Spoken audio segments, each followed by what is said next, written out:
The Only Real Tragedy by James-Francis Twyman. High in the Himalayan mountains, where the winds carried the scent of jasmine and the rivers whispered secrets older than time, the mystic known simply as Mother sat beneath the ancient banyan tree. Around her, seekers from all over the world had gathered, longing for her wisdom, eager for her presence. Some sat close, hanging on to every word, believing that their greatest joy was simply to listen to her parables and let her stories shape their hearts. Others observed her movements carefully, memorizing the way she spoke, the way she prayed, the way she fasted, thinking that to imitate her was to touch the divine. They whispered among themselves, asking, "How does she sit? How does she walk? If we copy her, will we become holy too?" Mother, sensing their thoughts as easily as she sensed the morning breeze, smiled gently and spoke. "Some of you think that your joy is to sit at my feet and listen to my stories and parables. Others believe that your highest goal is to imitate me or to somehow become like me. Neither of these is true. Listening to my parables and stories may help you remember who you are in the mind of the beloved, and imitating me may help you release the chains that you have wrapped around your own heart, stopping you from flying to the highest heaven. But there is really only one goal you should seek to attain. As the French mystic Leon Bloy once wrote, the only real tragedy is to not become a saint. Here, let me tell you a story that may help you understand. She picked up a handful of dust and let it slip through her fingers as she began her tale. Once, in a faraway village, there was a sculptor known for carving the most exquisite statues of the gods.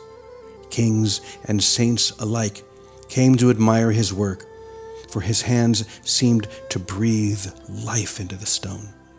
But one day, he began a work unlike any before. He set out to carve the perfect saint. He traveled far and wide, studying the faces of the wise, the postures of the holy, the expressions of those who had devoted their lives to God.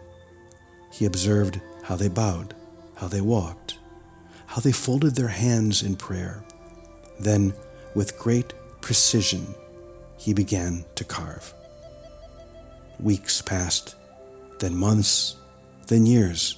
He worked tirelessly, shaping the figure to reflect every sacred pose, every expression of devotion he had ever witnessed. And when at last he was finished, the villagers gathered to see his masterpiece. The statue was perfect.